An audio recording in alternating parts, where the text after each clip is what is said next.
The work-from-home party is over.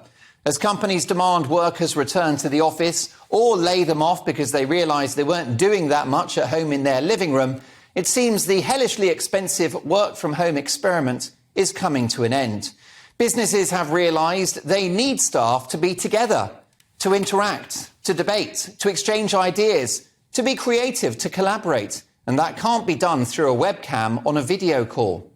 A case in point is businessman Elon Musk, the richest man in the world, who's just bought the social media giant Twitter and fired half its staff, a workforce who were told after the pandemic they could work from home forever. Well, the highly industrious and productive Musk was not convinced and has axed 3,500 home-based employees. As the excellent Matthew Lynn writes in this week's Telegraph, mass sackings at Meta, the Facebook owner, and Twitter are proof of the pitfalls of home working. Work-from-home evangelists were selling snake oil, he writes. The foolish staff that bought it are now paying a high price. Lynn goes on to argue that the decision to exile themselves to their home accommodation has caused companies to actually evaluate what they do, or in many cases don't actually do.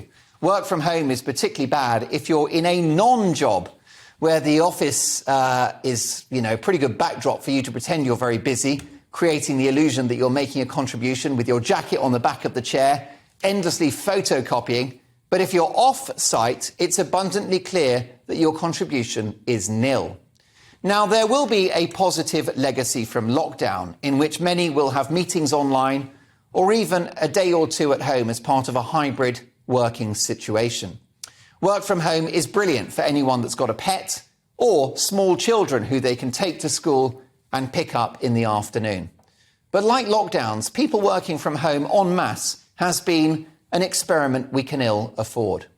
The entrepreneur, Sir James Dyson, has warned that the home working revolution is damaging productivity in this country and killing collaboration, causing British businesses to fall behind global competitors. When it comes to work from home, this vacuum cleaner inventor says work from home sucks. And he's plugged in and bagless.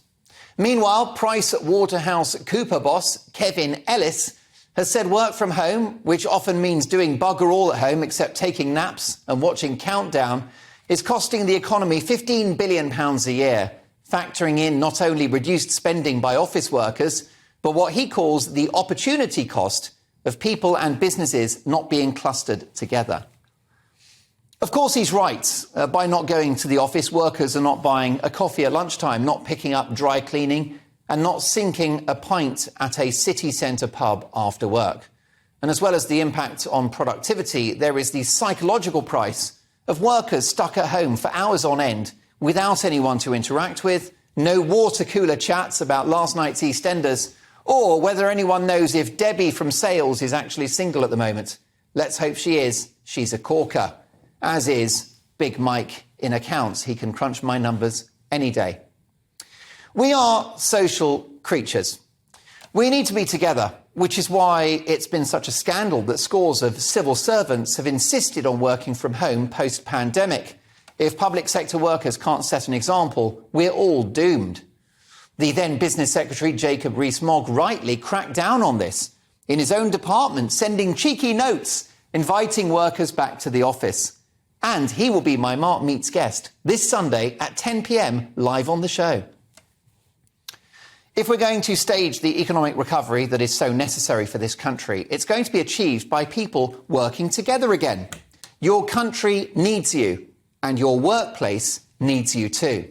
Sorry, folks, the party's over. The biggest proponents of work from home have been the privileged so-called laptop classes with their lovely homes and gardens, along with work-shy scroungers who have never done an honest day's work in their lives. Well, those same people have now been found out. These pyjama-clad chancers have been the turkeys who voted for Christmas, and they've signed their own P45s. They've now got the rest of their lives to bake banana bread and watch Netflix. We are in an economic crisis. Why are there 1 million job vacancies in this country? Why is it that whole entire industries are struggling to find staff. It's time for Britain to wake up and smell the coffee, to get back to the office, back to work and back to reality. Now, let's clean this place up, shall we?